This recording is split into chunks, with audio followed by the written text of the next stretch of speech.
வணக்கம். ஆகாஷவாணி.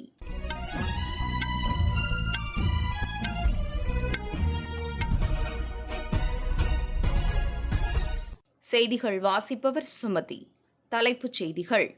நாடாளுமன்ற மழைக்கால கூட்டத்தொடரில் சமூக இடைவெளியை கடைபிடிக்கும் வகையில் நடத்துவது தொடர்பாக மாநிலங்களவைத் தலைவர் திரு வெங்கையா நாயுடு மற்றும் மக்களவைத் தலைவர் திரு ஓம் பிர்லா ஆகியோர் நேற்று ஆலோசனை நடத்தினர். சுயசார்பு இந்தியா திட்டத்தின் கீழ் மாணவர்களின் மனநலனை பாதுகாக்கும் மனோ தர்பன் திட்டத்தை மத்திய மனிதவள மேம்பாட்டுத்துறை அமைச்சர் திரு ரமேஷ் பொக்ரியால் இன்று தொடங்கி வைக்கிறார்.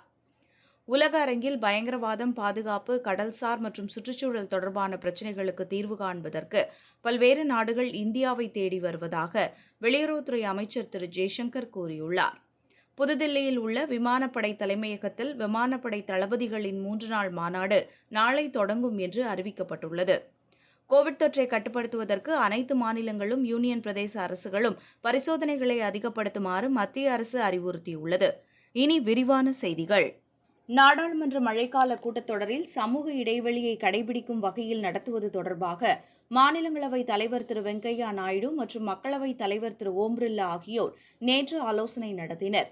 இந்த முறையை கடைபிடிப்பது தொடர்பாக அவை உறுப்பினர்களுக்கு இருக்கைகளை எவ்வாறு அமைக்கலாம் என்பதை அறிவதற்கு அவர்கள் கூட்ட அரங்கை பார்வையிட்டனர். மாநிலங்களவையில் 127 உறுப்பினர்கள் சமூக இடைவெளி முறையை கடைபிடித்து அமரலாம். மக்களவையில் 290 உறுப்பினர்கள் அமரலாம். இரு அவைகளுக்கும் செல்லும் உறுப்பினர்களுக்கென்று சிறப்பு வசதிகள் செய்யப்படும் என்று தெரிகிறது. ஊடகவியலாளர்களுக்கும் சிறப்பு அமரும் வசதிகள் மேற்கொள்ளப்படும்.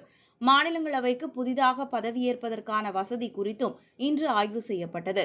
மொத்தம் பதவியேற்க உள்ள 61 உறுப்பினர்களில் 42 உறுப்பினர்கள் பதவியேற்பதாக உறுதி செய்துள்ளனர்.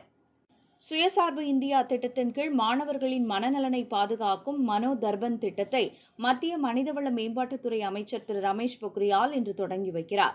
இது தொடர்பாக ட்விட்டரில் காணொலி பதிவிட்டுள்ள அவர், கோவிட் தொற்று காலங்களில் மாணவர்கள் தங்களது படிப்பை தொடர்வதற்கு ஊக்கமளிக்கும் விதமாக இந்த திட்டம் தொடங்கப்பட்டுள்ளதாக கூறினார். கல்வித்துறையில் முன்னேற்றம் அடைவதற்கும் மாணவர்களின் கவனத்தை ஊக்கப்படுத்தவும் புதிய திட்டங்கள் அறிமுகப்படுத்தப்படும் என்று அமைச்சர் குறிப்பிட்டார். உலக அரங்கில் பயங்கரவாதம், பாதுகாப்பு, கடல்சார் பிரச்சினைகள் மற்றும் சுற்றுச்சூழல் தொடர்பான பிரச்சினைகளுக்கு தீர்வு காண்பதற்கு பல்வேறு நாடுகள் இந்தியாவை தேடி வருவதாக வெளியுறவுத்துறை அமைச்சர் திரு ஜெய்சங்கர் கூறியுள்ளார். புவி அரசியல் தொடர்பான மாநாட்டில் பேசிய அவர், அணிசேரா நாடுகள் என்ற பதம் ஒரு குறிப்பிட்ட காலத்தின் தேவையை கொண்டு அமைக்கப்பட்டதாகும் என்று தெரிவித்தார். சர்வதேச நாடுகளின் கவனத்தை பெறுவதற்கு வாய்ப்புகளை பயன்படுத்திக் கொள்ள வேண்டும் என்றார். ஜப்பான் மற்றும் ஆஸ்திரேலியா நாடுகள் சர்வதேச அளவில் மிகவும் முக்கியத்துவம் பெற்ற நாடுகள் என்றும் கூட்டமைப்பு என்ற அடிப்படையில் அந்த நாடுகளுடன் சேர வேண்டியது அவசியம் என்றார். இன்றைய நிலவரங்களின் அடிப்படையில் மண்டல ரீதியிலான பிரச்சினைகளின் பேரில் நாடுகள் கூட்டமைப்பு வகித்து செயல்படுவதாக அவர் கூறினார். சீனாவின் எழுச்சி உலகில் மாபெரும் பாதிப்பை ஏற்படுத்தியுள்ளதாக அவர் குறிப்பிட்டார். அந்நாட்டின் பொருளாதாரம் இந்தியாவை விட 4 மடங்கு பெரியதாகும் என்றார். பிற ஆசிய நாடுகளைப் போல் அல்லாமல் மத்திய அரசு தொழில்மயமாதல், உற்பத்தித்துறை ஆகியவற்றில் பல அம்சங்களை ஆய்வு செய்த பின்னரே சீர்திருத்தங்களை அறிமுகப்படுத்தியதாகவும் இதனால் பாதிப்புகள் ஏற்படவில்லை என்றும் அவர் குறிப்பிட்டார். ஆப்பிரிக்க கண்டத்தில் உள்ள 54 நாடுகளில் 51 நாடுகளில் இந்தியா முதலீடு செய்திருப்பதாக அவர் தெரிவித்தார். இந்தியாவின் அண்டை நாடுகளுடன் உறவு சற்று வித்தியாசப்பட்டது என்று கூறிய அவர், நாட்டின் இறையாண்மையை பாதுகாப்பது மட்டுமே முக்கியம் என்று அமைச்சர் திரு ஜெய்சங்கர் தெரிவித்தார். இந்திய பெருங்கடல் பகுதியில் இந்திய அமெரிக்க கடற்படைகள் கூட்டு பயிற்சியில் ஈடுபட்டன. அமெரிக்க போர்க்கப்பல் நிமிட்ஸ் மற்றும் இந்திய கடற்படையின் பாசக்ஸ் ஆகிய கப்பல்கள் இந்த பயிற்சியில் கலந்து கொண்டன. தெற்கு சீன கடல் பகுதியில் வளைகுடா பிராந்தியத்திற்கு செல்லும் வழியில் இந்த பயிற்சிகள் மேற்கொள்ளப்பட்டன.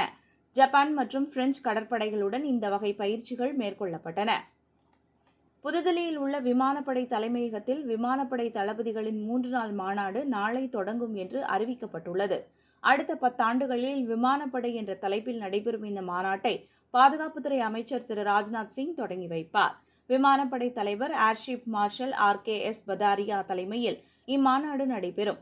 தற்போதைய உலக சூழல் குறித்து இந்த மாநாட்டில் பேசப்படும் என்றும் நிலைமைக்கேற்றவாறு விமானப்படையின் திறனை மேம்படுத்துவது தொடர்பாக இந்த மாநாட்டில் ஆலோசிக்கப்படும் என்றும் அரசு தெரிவித்துள்ளது. நீங்கள் கேட்டுக்கொண்டிருப்பது ஆகாசவாணியின் செய்தி அறிக்கை.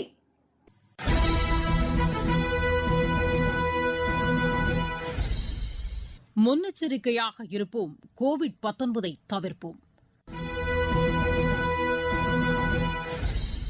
சோப்பை பயன்படுத்தி அடிக்கடி கைகளை கழுவ வேண்டும். கைகளை கழுவாமல் கண், மூக்கு மற்றும் வாய்ப்பகுதியை தொட வேண்டாம். பொது இடங்களில் எச்சில் துப்ப வேண்டாம். இருமல், தும்மல் வரும்போது கைக்குட்டை அல்லது டிஷ்யூ பேப்பரால் வாய்ப்பகுதியை மூட வேண்டும். காய்ச்சல் மற்றும் சுவாச கோளாறு ஏற்பட்டால் மருத்துவரை அணுக வேண்டும். முகக்கவசத்தை அணிந்து கொண்டு மருத்துவரை சந்திக்க வேண்டும். காய்ச்சல் மற்றும் இருமலால் பாதிக்கப்படுவோர் பிறருடன் நெருங்கி பழகுவதை தவிர்க்க வேண்டும். கோவிட்-19 தொடர்பான கூடுதல் தகவல்களை பெற தேசிய அளவில் 1075 மற்றும் 0113297804 என்ற தொலைபேசி எண்ணையும், மாநில அளவில் 0429510500 என்ற எண்ணையும் தொடர்பு கொள்ள வேண்டும்.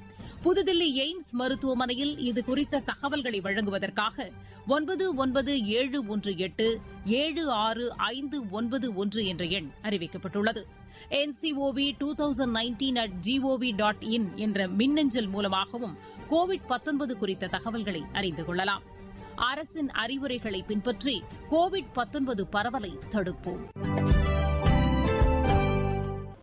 தமிழகத்தில் 8 புதிய தொழில் முதலீட்டு திட்டங்களை தொடங்குவதற்கான புரிந்துணர்வு ஒப்பந்தங்கள் முதலமைச்சர் திரு எடப்பாடி பழனிசாமி முன்னிலையில் கையெழுத்தாகின. இந்த 8 திட்டங்களில் 5 திட்டங்களுக்கு நேரடியாகவும் 3 திட்டங்களுக்கு காணொலி காட்சி வாயிலாகவும் ஒப்பந்தங்கள் கையெழுத்திடப்பட்டதாக மாநில அரசு தெரிவித்துள்ளது. 10,399 கோடி ரூபாய் மதிப்பீட்டிலான இந்த திட்டங்கள் மூலம் 13,507 புதிய வேலைவாய்ப்புகள் உருவாகும் என்று மாநில அரசின் செய்திக்குறிப்பு தெரிவிக்கிறது. இதற்கிடையே சிவகங்கை மாவட்டம் கீழடியில் உலகத்தரம் வாய்ந்த அருங்காட்சியகம் அமைப்பதற்கான கட்டுமான பணிகளுக்கு முதலமைச்சர் அடிக்கல் நாட்டினார். 12,21,00,000 ரூபாய் செலவில் அமைக்கப்பட உள்ள இந்த அருங்காட்சியகத்தில் கீழடியில் மேற்கொள்ளப்பட்ட அகழ்வாய்வில் கண்டெடுக்கப்பட்ட தொல்பொருட்கள் காட்சிப்படுத்தப்படும் என்று மாநில அரசு தெரிவித்துள்ளது. கோவிட்-19 தொற்று சமூக பரவலாக உருவாகவில்லை என்று எய்ம்ஸ் மருத்துவமனையின் இயக்குநர் டாக்டர் ரன்தீப் குலேரியா தெரிவித்துள்ளார். புதுதில்லியில் நேற்று செய்தியாளர்களிடம் பேசிய அவர், தேசிய அளவில் இதற்கான எந்தவித ஆதாரமும் இல்லை என்று கூறினார். நோய் தொற்று அதிகமாக காணப்படும் உள்ளூர் அளவில் இதற்கான வாய்ப்பு இருக்கலாம் என்பதை மறுப்பதற்கில்லை என்றும் அவர் தெரிவித்தார்.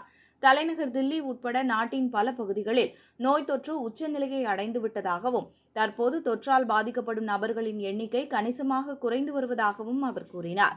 நோய் தொற்று அதிகமாக காணப்படும் பகுதிகளில் தீவிரமான தடுப்பு நடவடிக்கைகள் தொடர்ந்து மேற்கொள்ளப்பட வேண்டும் என்றும் அவர் தெரிவித்தார். வீடு வீடாக சென்று பரிசோதனைகளை மேற்கொள்வதும், நோய் தொற்று உறுதி செய்யப்பட்டவர்களை தனிமைப்படுத்துவதும் அவசியம் என்று அவர் தெரிவித்தார்.